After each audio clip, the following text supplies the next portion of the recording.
नमस्ते साथियों, आज हम नेक राम जी की लिखी कहानी जैसी करनी वैसी पढ़नी पढ़ने जा रहे हैं। चलिए शुरुआत करते हैं। दुल्हन बनकर जब मैं पहली बार अपने ससुराल आई थी तब अपनी पढ़ाई लिखाई और अपनी सुंदरता पर मुझे बड़ा घमंड था। ससुराल में काम करने पर मुझे शर्म महसूस होती थी। सारा दिन टीवी से चिपकी रहती थी। सासू माँ ही घर का सारा काम करती थी। पति तो मेरी उंगलियों पर नाचता था। सास ससुर की मैंने कभी कदर नहीं की। उनके घर पर रहकर मेरी दादागिरी चलती रही। पति का सारा पैसा अपनी मुट्ठियों में रखती थी। मेरी पहले एक बेटी हुई, फिर 2 बेटे हुए। उनकी देखभाल भी सास ससुर से करवाती थी। जब तक मैं उनसे घर के 2-4 काम न करवा देती, उन्हें खाने के लिए रोटी का एक टुकड़ा भी नहीं देती थी। यह सिलसिला कई सालों तक यूं ही चलता रहा और एक दिन सास ससुर इस दुनिया से चल बसे। अब तक मेरे तीनों बच्चे जवान हो चुके थे। बेटी बड़ी थी, इसलिए बेटी की शादी शहर में एक पढ़े लिखे लड़के के साथ कर दी। फिर मैंने अपने लड़कों के लिए लड़कियां ढूंढना शुरू की। शहर की 2 लड़कियां मिल गई, पढ़ी लिखी थी और सुंदर थी। साल भर के भीतर दोनों लड़कियां बहू बनकर मेरे घर आ चुकी थी। मेरे बेटे पहले मुझे सैलरी देते थे, शादी के बाद अपनी अपनी पत्नियों के हाथों में सैलरी देने लगे।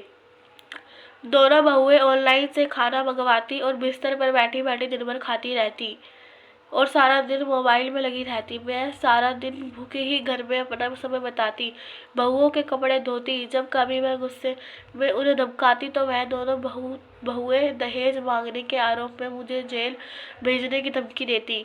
मेरे दोनों बेटे मेरी एक बात नहीं सुनते। ड्यूटी से आने के बाद अपनी अपनी बीवियों के लिए कभी चिली पोटैटो, कभी मोमोज, कभी समोसे और कभी आइसक्रीम लेकर आते और मुझे चिढ़ा चिढ़ा कर खाते। बेटे भी बहुओं के साथ मिलकर रहते और मेरे कमरे में कभी झांकते भी नहीं, न मेरा हाल चाल पूछते और न ही मेरे कमरे में आते। एक दिन मैंने बहुओं से कहा, मेरे बेटों की सारी सैलरी तो तुम रख लेती हो, घर में कुछ भी पकाती नहीं हो। मैं और तेरे ससुर जी सारा दिन भूखे पड़े रहते हैं। शाम को बस गिनती की 2 रोटी मिलती है। उन 2 रोटी से हमारा पेट नहीं भरता, इसलिए मैं घर छोड़कर जा रही हूँ वृद्धा आश्रम के लिए। तब दोनों बहुओं ने मुझे एक मोटी रस्सी से एक कुर्सी में बांध दिया और एक पागल डॉक्टर को बुला लिया। वह पागल खाने का डॉक्टर था। बहुओं ने कहा, हमारी सास पागल हो गई है, वृद्धा आश्रम जाने का भूत सवार है। अगर हमारी सास आश्रम चली गई तो हमारा खाना कौन पकाएगा, हमारे कपड़े कौन धोएगा और हमारे बच्चों की देखभाल कौन करेगा। तब डॉक्टर ने मुझे करंट के बड़े बड़े झटके लगाए। मेरा तो पूरा दिमाग ही हिल गया, चक्कर आ गए। शाम को दोनों बेटे आए और बोले, क्या हमारी माँ पागल हो गई है? यह